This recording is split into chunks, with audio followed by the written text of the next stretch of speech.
ఆటి వరకు అంటే చెల్లి ఆడుకుంటాడు.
ఒక్క నిమిషం ఆగదా బాబు, అయిపోయిందిలే.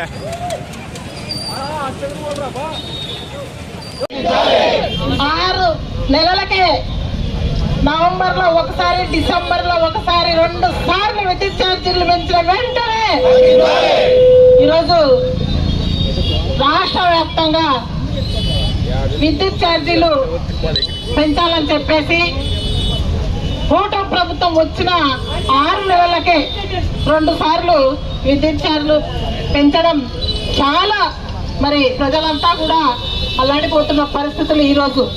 మరి ఈరోజు ప్రజలకు అందరికీ కూడా అంటగా ఈరోజు వైఎస్ఆర్సీపీ ప్రభుత్వం మరి ఉంది. చంద్రబాబు నాయుడు గారి కూటమి ప్రభుత్వం వెంటనే పెంచిన విద్యుత్ ఛార్జీలు వెంటనే తగ్గించాలని చెప్పేసి ప్రజల కోసం పోరుబాట ఎంతవరకైనా తగ్గించే వరకు పోరాటం చేస్తామని చెప్పేసి ఈరోజు మేము ర్యాలీ చేయడం జరుగుతుంది. ఈరోజు ఈ సందర్భంగా ప్రతి మండలం నుంచి, ప్రతి గ్రామం నుంచి వచ్చిన కార్యకర్తలకు, నాయకులకు, సర్పంచులకు, ఎంపీటీసీలకు, ఎంపీపీలకు, జెడ్పీటీసీలకు, కన్వీనర్లకు, ప్రతి ఒక్కరికి కూడా వార్డు నంబర్లకు, ప్రతి వైఎస్ఆర్సీపీ అభిమానులకు, ప్రతి ఒక్కరికి, ప్రెస్ మీడియా వారికి, ప్రతి ఒక్కరికి కూడా ఈ ర్యాలీలో పాల్గొన్న ప్రతి ఒక్కరికి నేను చేతులు జోడించి నమస్కారం తెలియజేస్తున్నాను. ఈరోజు చంద్రబాబు నాయుడు గారు